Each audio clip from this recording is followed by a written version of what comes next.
Well, I'd like to invite anyone under the age of 50 to come and join me at the... It's not... Nice try, Mary.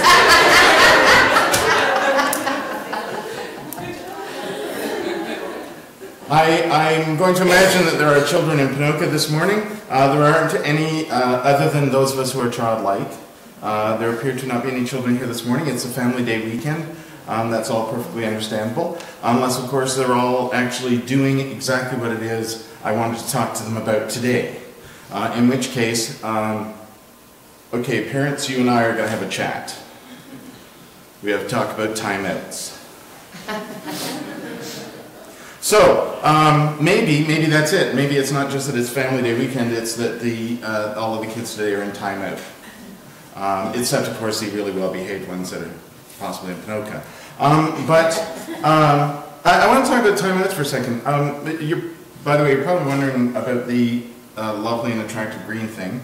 It's because I was at the Nordley Film Festival yesterday to see the famous filmmaker Ben Wilson and his movie. And we saw another movie yesterday which featured a child who needed a lot of timeouts. Do you remember that? And he had, this is the thing, though, about timeouts, right? He had a really good reason for needing timeouts. Dad was away, and he was acting out.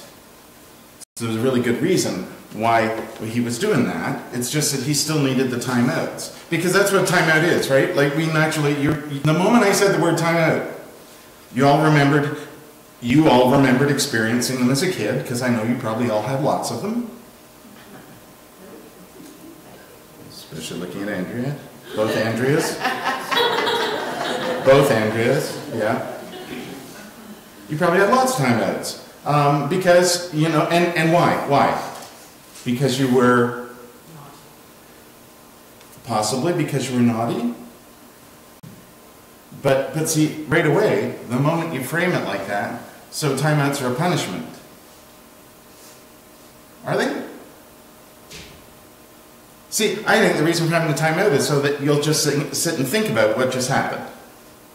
It's not really a punishment at all. It isn't. It's for you to think about what just happened. You might have to do that, say, in your room with no toys, but still, or miss supper, or whatever, but still, the point is for you to think about it. What just happened? We could all use a timeout every now and then. In fact, I think there's good reason to think that the story about Jesus spending some time in the wilderness, which is where our idea of Lent comes from, right? Is that the 40 days, Jesus spent 40 days in the wilderness, being tested by the devil. So let's just clarify that, by the way. That was not like tests like in school. It was a little different. But the whole point of going there was so that Jesus would have, say, let's say, an extended time out in which he thought about some stuff. And what happened right after that? Well, Jesus goes off and does some really cool stuff. He goes into ministry. So, see, here's the thing. Time out isn't just for you to think about what just happened. It's for you to think about how that's not going to happen again and how you might do things differently. What might come next. So time out's not a punishment at all, is it?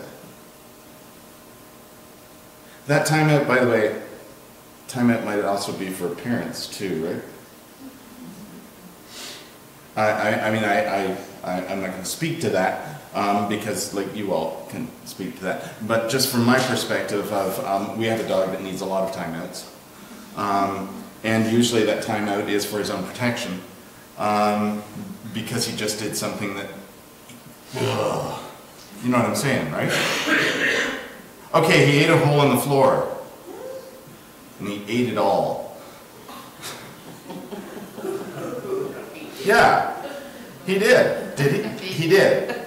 He did. Chewy, of course, because that's his name. He ate a hole in the wooden floor, and then he ate it. He literally ate it. Okay, so here's the thing. Are you going to be mad about that, or are you going to be worried because he ate wood that's got varnish on it? So who's the timeout really for? Is it so he learns not to do that? Because you know the moment you put him somewhere like in his kennel and say, you think about what you just did, you know the moment you do that, he's thinking, why am I here? What happened? But what are you thinking about? Are you mad or worried? Right? So sometimes timeout's on the other end.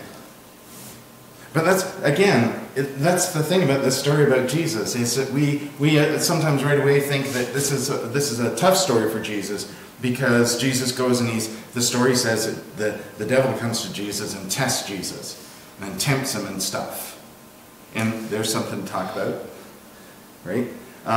But is it really about that? Or is it about Jesus having some time to think about what he's going to do next? Is it some time for him to think about his ministry ahead and how he's going to do that, how he's going to care for people and teach people?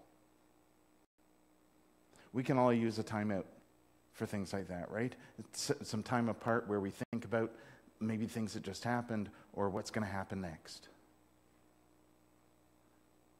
So here's the trick, though. Don't let somebody make you have a timeout.